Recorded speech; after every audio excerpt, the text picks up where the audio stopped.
बहुत महत्वपूर्ण समय से हम लोग गुजर रहे हैं और एक जबरदस्त बदलाव की तरफ हरियाणा इस वक्त चला हुआ है। जो आप पिछले 56 साल से हरियाणा की राजनीति देख रहे हैं, उस पूरी राजनीति में उथल पुथल मची हुई है इस वक्त पूरे हरियाणा में। और अगर आप ध्यान से अखबार पढ़ेंगे, टीवी देखेंगे, तो आपको समझ में आ जाएगा कि चाहे बीजेपी हो, कांग्रेस हो, इनेलो हो, जेजेपी हो, हर आदमी आम आदमी पार्टी को, केजरीवाल को, अनुराग ढांडा को, हम लोगों को गालियां क्यों दे रहा है। सारे नेता हम लोगों को टारगेट क्यों कर रहे हैं? क्योंकि इनको समझ में नहीं आ रहा कि ये जो आम आदमी चल पड़ा, इसको रोके तो रोके कैसे। इसलिए ये सारी पॉलिटिकल पार्टियां आज के दिन में परेशान हैं कि ये हरियाणा की राजनीति में आज से पहले ऐसा हुआ नहीं। हो क्या रहा है, ये बदलाव कैसे हो रहा है। आज मैं आप सभी लोगों को आमंत्रित करने के लिए आया हूं, न्योता देने के लिए आया हूं आप सबको। 2024 में हरियाणा में आम आदमी पार्टी की पूरे बहुमत की सरकार बन रही है। आप सबको न्योता देने आया हूं, इसका हिस्सा बन जाओ।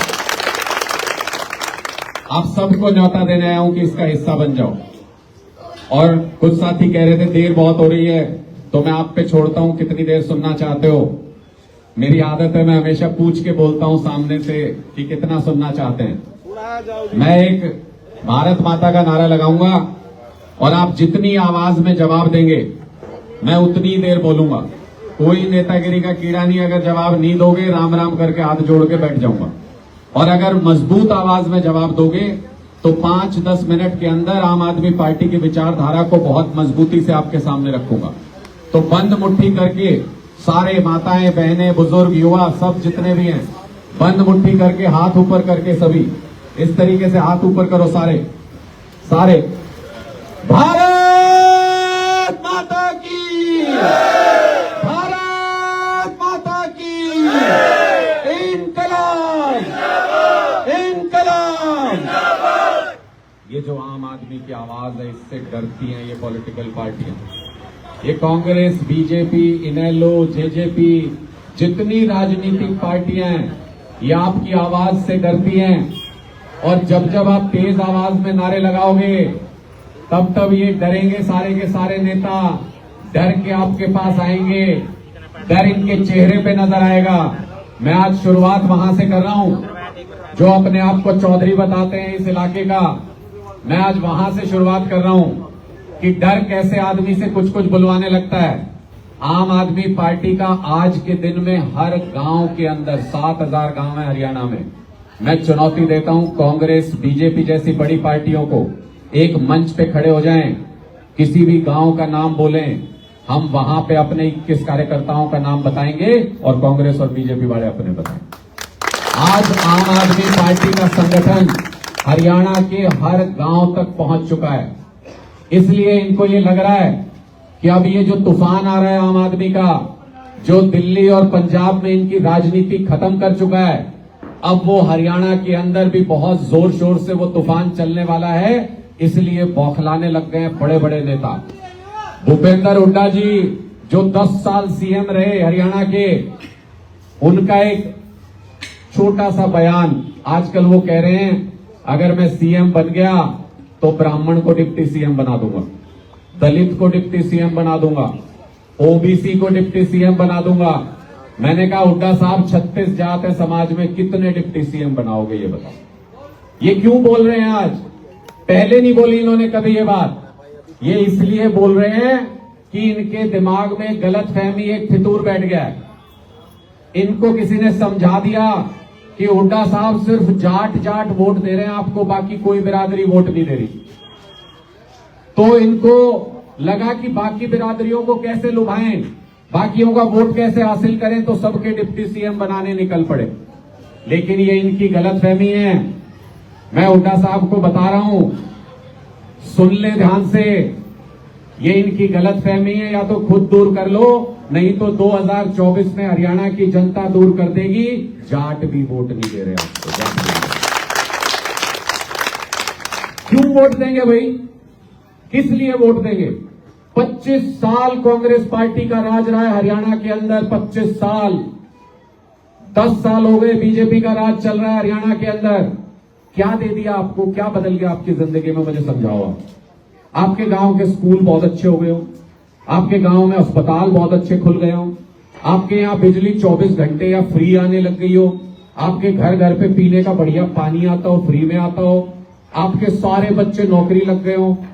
क्या दे दिया आपकी जिंदगी में, क्या बदला? 25 साल कांग्रेस पार्टी ने राज किया, 10 साल बीजेपी ने राज किया। पूछूंगा जी आप पे भी, गणेश ने बोला कि बीच में मैं बताऊंगा, जनता बताएगी 2024 में झाड़ू के बटन पे बटन दबा दबा के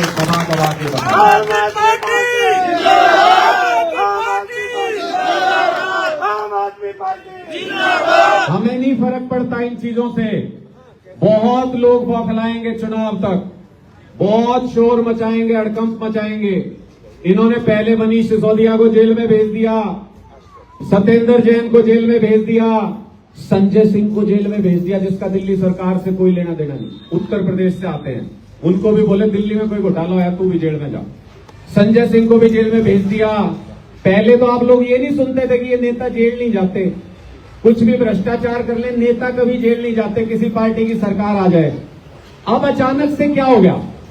अब आम आदमी पार्टी के नेताओं को जेल भेजने पे क्यों उतारू हैं? मैं आपको उदाहरण देकर समझाता हूं। आजादी से पहले शहीद भगत सिंह जी को भी अंग्रेजों ने जेल में डाल दिया था। बोले अब भगत सिंह को जेल में डाल दिया, अब कोई आजादी नहीं मांगेगा। फिर भी नहीं रुके लोग, तो इन्होंने कहा भगत सिंह जी को फांसी चढ़ा दो, फिर कौन आजादी मांगेगा। एक उदाहरण दे देते हैं, भगत सिंह को फांसी चढ़ा देते हैं, फिर कोई आजादी नहीं मांगेगा। मैं आपसे पूछता हूं, आजादी मांगना बंद हो गए क्या शहीद भगत सिंह जी के फांसी लगने के बाद? लोग आजादी मांगते रहे और लेके माने। इसलिए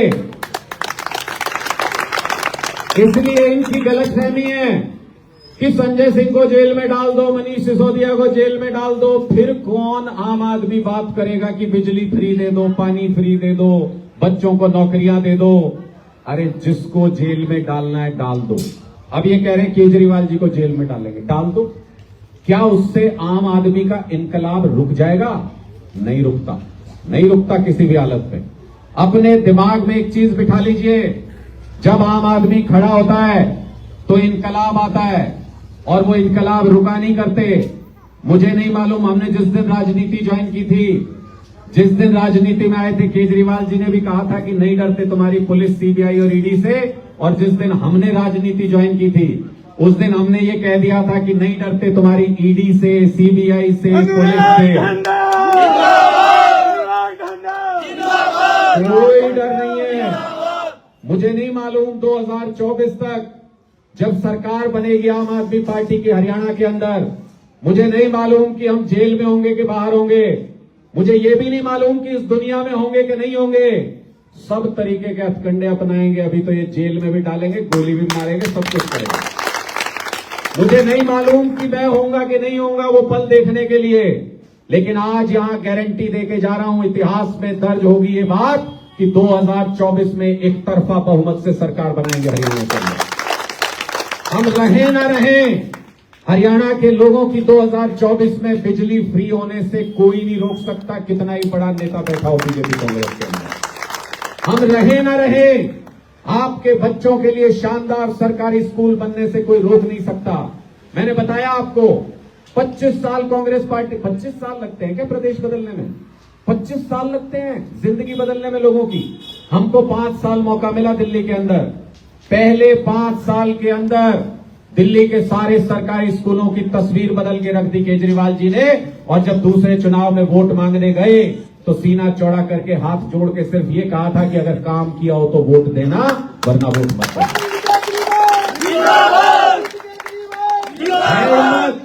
है हिम्मत किसी और पार्टी में? यहीं इसी जगह पे दूसरी पार्टियों के नेता भी आएंगे। और जो ये पीछे से बोल रहे हैं, तुम्हारी पार्टी का नेता भी अगर यहां पे आए, खुली चुनौती देता हूं, उसके मुंह से यही बात बुलवा देना कि काम किया हो तो वोट देना, वरना वोट मत देना। पूरा गांव बहिष्कार कर देगा। किसी पार्टी का कोई नेता आए यहां इस मंच पे खड़े होके यही बात बुलवा देना कि अगर काम किया है तो वोट देना, वरना वोट मत देना। साफ साफ पता चल जाएगा आपको कि क्यों घबराते हैं ये लोग, क्यों इनके अंदर इस बात को लेकर चर्चा शुरू हो गई है कि आम आदमी का एक जो इनकलाब चल रहा है उससे इनकी बौखलाहट क्यों बढ़ रही है। वो आपको यही पता चल जाएगा अगर कांग्रेस और बीजेपी के नेता आए तो उनसे कहना कि अपने मुंह से बोल के जाओ जी, आम आदमी पार्टी वाले बोल के गए थे कि काम किया है तो वोट देना, वरना वोट मत देना। अगर ऐसा किसी भी पार्टी का कोई नेता बोल जाएगा तो उसको गांव से वोट ही नहीं मिलेगा, कोई वोट नहीं मिलेगा, क्योंकि काम नहीं किया। 25 साल कांग्रेस और 10 साल बीजेपी काम ही नहीं किया। इसलिए पूरे हरियाणा के अंदर अब चर्चा है कि इस बार आम आदमी पार्टी को हरियाणा में लेके आना है। ये बीजेपी वाले कांग्रेस वाले आके ये कहेंगे कि जी पहली बार में कैसे बन जाएगी सरकार, आपके दिमाग में शक पैदा करने के लिए कहेंगे जी पहली बार में कैसे बन जाएगी सरकार। तो इनको बता देना मुंह खोल के कि जैसे दिल्ली में बन गई और जैसे पंजाब में बन गई ऐसे ही बन जाएगी, कोई बड़ा काम नहीं। इनको ये गलतफहमी है कि आम आदमी पार्टी चुनाव लड़ती है बीजेपी और कांग्रेस के सामने। इनको ये समझना होगा कि चुनाव निशान होता है सिर्फ आम आदमी पार्टी का झाड़ू का निशान। चुनाव कौन लड़ता है? चुनाव जनता लड़ती है आम आदमी पार्टी के सिंबल से। आम आदमी पार्टी का तो सिर्फ चुनाव निशान होता है, चुनाव जनता लड़ती है। और जब जनता चुनाव लड़ती है तो क्या होता है? ये पंजाब में कहते थे जी बादल परिवार को तो कोई हरा ही नहीं सकता। आज बादल परिवार विधानसभा में है ही नहीं। ये कहते थे चन्नी तो मुख्यमंत्री है, 2-2 सीट से चुनाव लड़ रहा है, इसको तो कोई हरा ही नहीं सकता। दोनों सीट से चन्नी साहब गायब, आज पंजाब में है ही नहीं, कनाडा में घूम रहे हैं। ये कहते थे राजा अमरिंदर सिंह राजा भी है और मुख्यमंत्री भी रहा है, इसको तो कोई हरा ही नहीं सकता। आज राजा साहब है ही नहीं, प्रजा का राज आ गया पंजाब के अंदर। वक्त बदलते देर नहीं लगती, वक्त बदलते देर नहीं लगती। और जब वक्त बदलता है तो आम आदमी शहंशाह हो जाता है और शहंशाह जमीन पे आ जाते हैं। ये 2024 में वक्त बदलने जा रहा है। इनके पेट में दर्द क्यों है सारी पार्टियों के? इनके पेट में दर्द सिर्फ इसलिए है कि इनके मंत्रियों को, मुख्यमंत्री को, अगर इनके मंत्रियों को, मुख्यमंत्री को अगर कोई सुविधा मिले तो ठीक। ये कुछ दिन पहले एक चीज और समझा दूं आज आपको, ये बीच में नरे होंगे रुक के मारनी है। यो एक जना बार कांग्रेस रुक के मारे और यहाँ 100 जने आप आम आदमी पार्टी ने वोट देना चाहो, देने दो नहीं, इसने देने दो, इसने जिसने भी देनी है इन्हें मारने दो रुक के। आम आदमी सुनो, कोई बात नहीं, वही तो बोल रही है और क्या बोल रही है भाई, बोल रहा है इसके बस को नहीं बोल रहा। तो एक सिंपल सी बात समझ लीजिए कि ये खट्टर साहब कह रहे थे कुछ दिन पहले, बोले आम आदमी पार्टी वाले ना मुफ्तखोर है, मुफ्तखोर है, लोगों को भी मुफ्तखोर बनाना चाहते हैं। समझना इस बात को, मैंने अगले दिन मीडिया में ये कहा था। मैंने कहा खट्टर साहब मुफ्तखोर का मतलब समझो। खट्टर साहब जिस घर में रहते हैं वो मुफ्त में मिला हुआ है, उस घर में 4000 यूनिट बिजली उनको मुफ्त में मिलती है। जहां उनके घर में जो पानी आता है वो मुफ्त में मिलता है, जिस गाड़ी में घूमते हैं मुफ्त में मिली हुई है, जिस घर में रहते हैं मुफ्त में मिला हुआ है, जिस जहाज में घूमते हैं मुफ्त में घूमते हैं, जो हेलीकॉप्टर में घूमते हैं मुफ्त में घूमते हैं। ट्रेन की टिकट कराएं तो मुफ्त में होती है खट्टर साहब की। अगर हरियाणा के अंदर एक भी आदमी मुफ्तखोर है तो पहला आदमी मुख्यमंत्री खट्टर है, उसके बाद कोई होगा। मतलब इनको 4000 यूनिट बिजली फ्री मिले तो ठीक, और अगर हमको 300 यूनिट बिजली फ्री मिल जाए तो इनके पेट में दर्द होगा। अरविंद केजरीवाल जी की लड़ाई सिर्फ इतनी है कि जो इन मंत्रियों को सुविधाएं मिलती है, इनके बच्चों को शिक्षा मिलती है, वही शिक्षा गांव के, किसान के, गरीब के हर एक बच्चे को मिलनी चाहिए। वही बिजली गांव के, किसान के बच्चों को भी मिलनी चाहिए। वो सारी सुविधाएं आम लोगों को भी मिलनी चाहिए। इतनी सी लड़ाई है, कुछ नहीं जा रहा केजरीवाल के घर में। इतने बड़े अफसर थे, जिस कुर्सी पे बैठे थे, अगर चाहते तो इन भ्रष्टाचारियों की तरह होते तो वहीं पे करोड़ों कमा लेते। उनको कुछ नहीं चाहिए इस सरकार से, उनको सिर्फ ये चाहिए कि ये सारी सुविधाएं एक एक गरीब आदमी के घर में पहुंच जाएं। और अगर आप हरियाणा के अंदर ये बदलाव देखना चाहते हो तो आपने आज तक हर पार्टी को वोट दिया है। मुझे नहीं पता क्या क्या सोच के वोट दिया है, कुछ चीजें मैं गिनवा सकता हूं। जात के नाम पे हम खूब वोट देते आए, धर्म के नाम पे भी खूब वोट दिया, इलाके की चौधर के नाम पे हमने खूब वोट दिया, नेताओं के बच्चों को नेता बनाने के लिए हमने खूब वोट दिया, लेकिन मैं ये गारंटी दे सकता हूं एक भी चुनाव में आपने अपने बच्चों के सुनहरे भविष्य के बारे में सोच के आज तक वोट ही नहीं किया, एक बार भी वोट नहीं किया। जिस दिन मशीन का बटन दबाते वक्त आपकी आंखों के सामने आपके बच्चों का भविष्य होगा, उस दिन अपने आप बटन झाड़ू के ऊपर दबेगा, क्योंकि झाड़ू पे बटन दबेगा तो आपके बच्चों का नसीब होगा। इन्होंने क्या कर रखा है? 13,000, सुनो अब सबसे बढ़िया बात, 13,000 चपड़ासी की नौकरी निकाली ग्रुप डी की खट्टर सरकार ने। 13,000। पता है कितने बच्चों ने आवेदन किया? 13,75,000 बच्चों ने चपड़ासी बनने के लिए आवेदन किया खट्टर सरकार ने। इतनी बेरोजगारी फैला रखी है, इतनी बेरोजगारी फैला रखी है। और उसके बाद ये उम्मीद करते हैं कि ये बच्चे, इनके माता पिता इनको वोट भी करें। किस दम पे उम्मीद करते हैं ये सिर्फ इस दम पे उम्मीद करते हैं कि चुनाव से ठीक पहले आपके बीच में आएंगे और आपको आपकी जात समझाएंगे। मतलब जिस जात में हम पैदा हुए, जिस जात को हम रोज जीते हैं, वो कोई बाहर से एक आदमी आके ये कहेगा यार तू तो फलानी जात का है, तू तो इस पार्टी को वोट दे। तो इस बार जब चुनाव में आपके बीच में आए तो इनको ये कहना ठीक है, तुम्हारे कहने से जाति के आधार पे वोट दे रहा हूं या दे रही हूं, लेकिन क्या चुनाव जीतने के बाद, सरकार बनने के बाद एक ऐसी सड़क बनवा दोगे जिसपे सिर्फ हमारी जाति के लोग चले, बाकी कोई चल नहीं सके? इनसे पूछना ये सवाल, इनसे ये पूछना क्या ऐसी कोई योजना ले आओगे कि सिर्फ हमारी जात के घरों में बिजली फ्री हो, बाकी कहीं पे बिजली फ्री नहीं हो नहीं सकता, ऐसा संभव नहीं है। इसलिए जात के नाम पे सिर्फ मूर्ख बनाते आए आज तक हम लोगों को, हमारा इस्तेमाल करते आए। पहले चुनाव में एक बार जो जात के नाम पे वोट मांगे उसके ऊपर कांटा मार देना। मैं गर्व के साथ ये बात कह सकता हूं, जब आप ऐसे जात के नाम पे कांटा मारोगे तो आखिर में सिर्फ एक पार्टी और एक ही चुनाव निशान बचेगा, आम आदमी पार्टी और झाड़ू का निशान। नहीं मांगते जात के नाम पे वोट, जात के नाम पे वोट नहीं मांगते, काम के नाम पे वोट मांगते हैं, काम के नाम पे।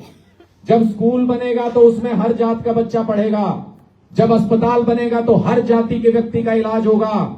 जिस सरकार को काम नहीं करना, आज मेरी बात ध्यान से सुन लेना, जिस सरकार को काम नहीं करना, यहां से लेके यहां तक किसी जात का व्यक्ति बैठा हो, काम नहीं होगा।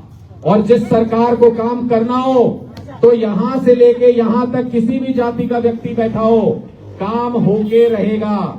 इसलिए काम करने वाली सरकार को चुनना।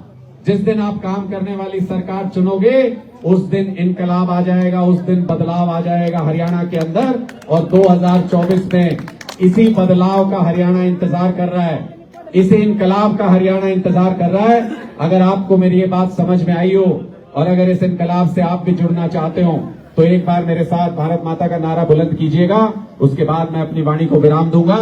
भारत माता की, भारत माता की।